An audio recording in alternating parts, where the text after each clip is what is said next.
ចាសួស្តីអតិថិជនជាទីស្រឡាញ់ទាំងអស់គ្នាថ្ងៃនេះខាងបងមកថតបង្ហាញជូនជាមួយនឹងគ្រឿងម្លាំងសិនជ្រោទៀតហ្មងចាថតបង្ហាញជូនជាមួយនឹងកៅអីអង្គុយសម្រាប់សិនជ្រោស្រូវគូបូតា DC 105និង108បងចង់ទៅដាក់ DC ចិត្តក៏បានដែរបងនេះផលិតផលគូបូតាណាកែបស៊ីនបងសាច់គាត់ចិត្តគឺស្អាតអញ្ចឹងណាស្បែកពូកគាត់ស្វិតពូអង្គុយគឺតុនហ្នឹងបងនេះគឺស្អាត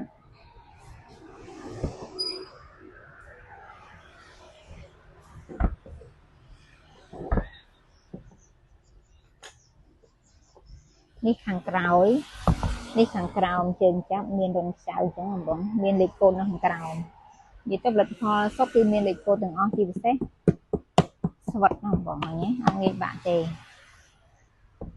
នេះស្អាតណាបងថ្នេរគឺស្អាតសាច់ស្អាតបងមានតម្រូវការកៅអីអង្គុយនេះអាចដាក់ការបងបានណាតម្លៃបងអាចឆាតក្នុង Facebook សួរបងអូនបាន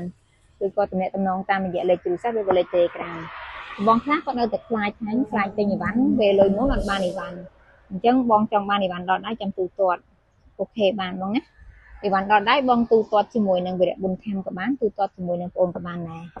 ជួយ like និង share វីដេអូបងអូនម្នាក់មួយផងដើម្បីទទួលបានវីដេអូថ្មីៗអរគុណច្រើន